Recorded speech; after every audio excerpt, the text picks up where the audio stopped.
Everything comes to an end, some things sooner than we may like, but as long as we keep them in our memories, they will live on. Yes, this is a very dramatic oath to a video about a TV channel, but oh well. TV has been dying for over a decade now. All the Disney channels, such as Disney XD, Disney Junior, I still think Playhouse Disney was a better name, and Disney Channel all shut down on October 1st, 2020 in the UK. Even British-owned channels, such as Pop Girl, Tiny Pop, and CITV, have all closed down. Soon, there'll be nothing left, and we will just sit in front of a blank TV, being left alone with our thoughts. But today we shall be discussing the discontinued channel that was Disney Cinemagic. Before we dive on into the world of Cinemagic, we will be briefly discussing TOON Disney, which was the sister channel to Disney Channel that started in 1998. It showcased mainly anime series on the channel. The first show was The Sorcerer's Apprentice, which is a segment from the 1940s film Fantasia. This segment was about Nikki working for the sorcerer Yen Sid. I felt so smart when I realized it was just Disney backwards. I was probably the last person to figure this out, but I still figured it out. Anyway, The Sorcerer's Apprentice is about Mickey taking his boss's hat to do spells and creates an army of brooms and almost drowns himself. Very uplifting. TOON Disney was made up of a lot of programming blocks, such as best place on TV to see the biggest TOON movies. TOON Disney's Big Movie Show, which showcased animated movies all days, both Disney and non-Disney films such as Aristocrats, A Bug's Life, Robin Hood, The Incredibles, Oliver and Company, plus many, many more. That's about the most funnest place I know to catch TOON Disney's double feature movie show. Another block was the double feature where they paired two random movies together back to back, like The Brave Little Toaster and Kiki's Delivery Service, or Balto and Cats Don't Dance. I made an entire video on the next programming block onto Disney called Jetix. Welcome to the world of Jetix. This block mainly showed Marvel and action adventure shows such as Power Rangers, Buzz Lightyear, Of the Star Command, Gargoyles, and many more. The next block is the magical world of Toons. I will show shorts and series that featured only Disney animated characters like Timon and Pumbaa, which starred Timon and Pumbaa. It had DuckTales, Donald's Quack Attack, Quack Pack. Yeah, there was a lot of Donald themed content in that block. They also had a lot of direct-to-home video programming such as The Return of Jafar and The Brave Little Toaster, Ghost to Mars, two equally iconic movies. Next we have the Princess Power Hour. They're pretty, they're popular, they're princesses. Which only featured two Disney princesses, Ariel and Jasmine. I am pretty sure they just played Aladdin and the Little Mermaid from the promo I watched.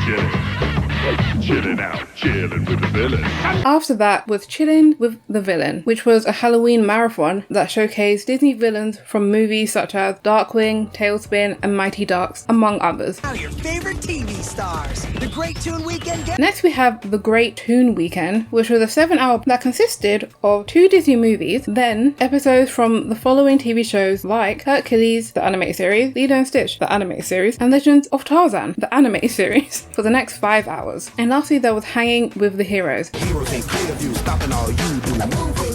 Proving what they do. They got which showed Hercules, Aladdin, Gargoyles, but at night. You get the gist, they had a lot of programming blocks, and after a while they all just merged into one, but they did have cool intros. 8 years later, in the European countries, one by one, TOON Disneys was shut down and replaced by Disney Cinemagic all over Europe, and all the TOON Disneys were gone by 2011. Since I'm from the UK, I will mainly be talking about the UK Disney Cinemagic, but most of what I've said applies to all the Cinemagics around Europe. On March 18th, 2006, Disney Cinemagic launched in the UK as TOON Disney's successor, which in America was replaced by Disney XD many years later. I did find out in Italy and Scandinavia, Cinemagic was only a programming block on Sky Cinema Family in Italy and Disney Channel Scandinavia. I want to discuss some of the movies that appeared on Disney Cinemagic. Firstly, we have Mickey Mouse Twice Upon a Christmas, which came out November 9th, 2004 and was a sequel to Mickey's Once Upon a Christmas, but I like the sequel more. This was about 5 Christmas themed stories starring Mickey and his friends, my favourite being Donald's Gift. Next we have the Tigger movie, Tigger was doing what Tiggers do best, a bit of bouncing through the 100-acre wood. which came out on February 11, 2000. Tigger was my favourite animal in the 100-acre woods.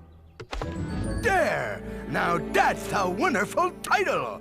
and when I discovered he had his own film, I was ecstatic. This movie was about everyone being mean to Tigger for no reason. I mean, he did almost kill Eeyore, but other than that, they had no reason whatsoever. This may be the most important movie I ever discovered on Cinemagic, Emperor's New Groove, which came out in December of 2000. It is about the spoiled emperor who gets turned into a llama. This woman tries to kill him. For years, whenever anyone ever asked me who was my favourite Disney princess, I would always say Cusco, confidently, and I stick by that answer actually. The movie had one of my favourite Disney villains, Esma, and I always loved her character design. And it also introduced us to Kronk, who also had his own movie, which I also enjoyed. Whilst making this video, I discovered a bunch of sequels that aired on Cinemagic, sequels to classic movies that I never heard of, such as Bambi 2. Does Bambi's grandma die in that film? There was Cinderella 2 and 3. I thought that ended happily ever after, but apparently not. There was The Hunchback of Notre Dame 2, must have been deeply hurt when that burnt down. There was Mulan, Pocahontas, Tarzan. All of those had sequel movies that I've never heard anyone mention. The reason I never heard of most of these is that they were direct-to-video releases, and they just hoped that the original movies were popular enough to make children beg their parents to go buy them. But most were not as successful as the original movies, except for Cinderella 2, which made $120 million and resulted in a third movie. Also, there's a movie called Cats from Outer Space, which looked amazing, obviously. Staying on the Cusco train, first show I want to talk about is Emperor's New School. You know, it's all about me.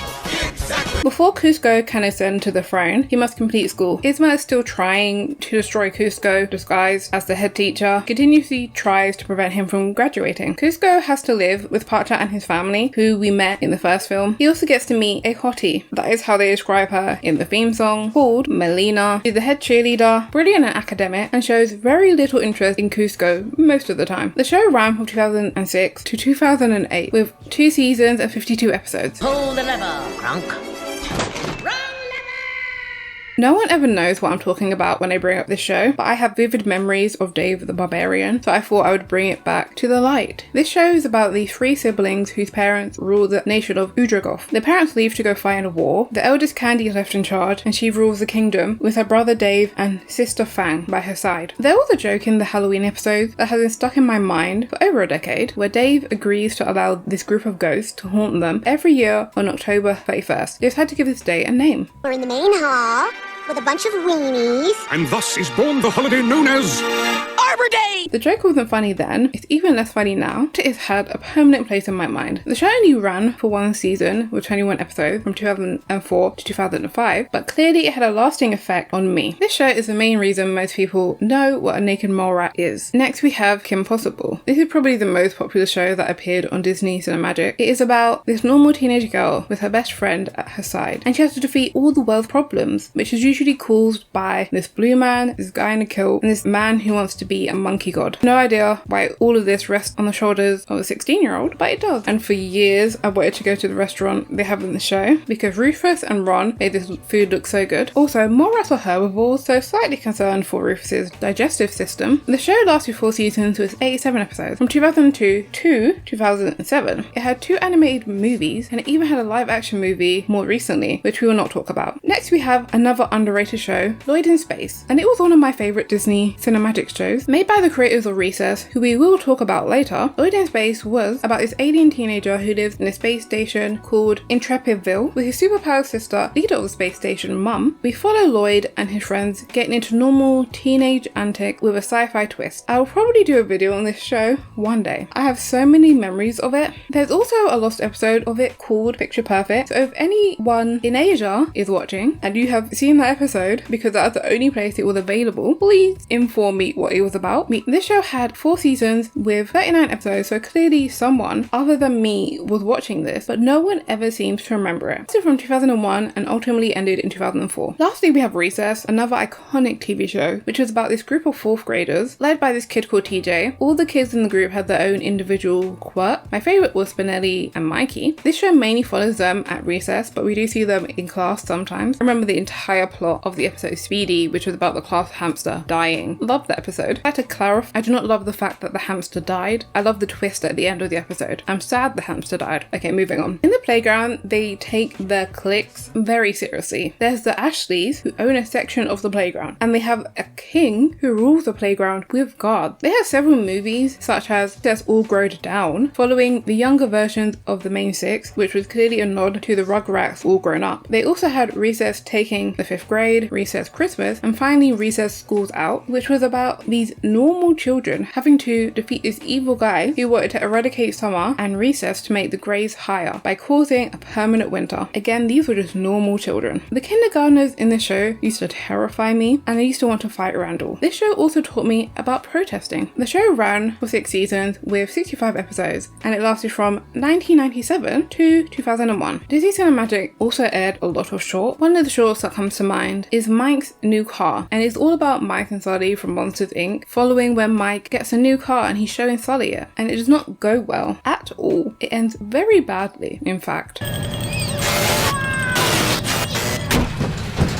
And it came out in 2002. Another one I remember is Mater and the Ghostlight, which is about Mater set in the Cars universe, and we see Mater pranking all his friends. Later that night, they get told about the legend of the Ghostlight, and that freaks Mater out, and he thinks he sees the Ghostlight, but it's actually just his friends pranking him, unless it isn't. Dun dun dun. Disney Cinemagic ended on March 28, 2013, and was replaced by Sky Movie Disney, as part of the deal between Sky, which is Britain's largest pay-to-watch broadcaster, and Disney. That ultimately closed in 2020, as Disney started to focus more on streaming and less on broadcast TV. I've always had a love for animation. Whilst I did watch live action shows, cartoons just hit differently. I have in my life watched hundreds of hours of Cartoon Network, Nicktoons, and Disney Cinemagic. So knowing that it's gone and the only way to watch some of these shows is by going on Disney Plus makes me sad, especially considering Disney Plus does not have a lot of Disney shows and movies for some strange reason added yet, such as my beloved Lloyd in Space, Randy and Mr. Whiskers, The Weekenders, Days of Barbarian, Fillmore, and many other shows are seemingly not there for no reason, other than the universe never wants me to be happy. Each day we edge closer to a world without TV, and isn't that sad? Well, RIP Cinemagic, I will always miss you. That'll be all for today. Like, subscribe, tell me your favourite shows on Disney Cinemagic. Goodbye!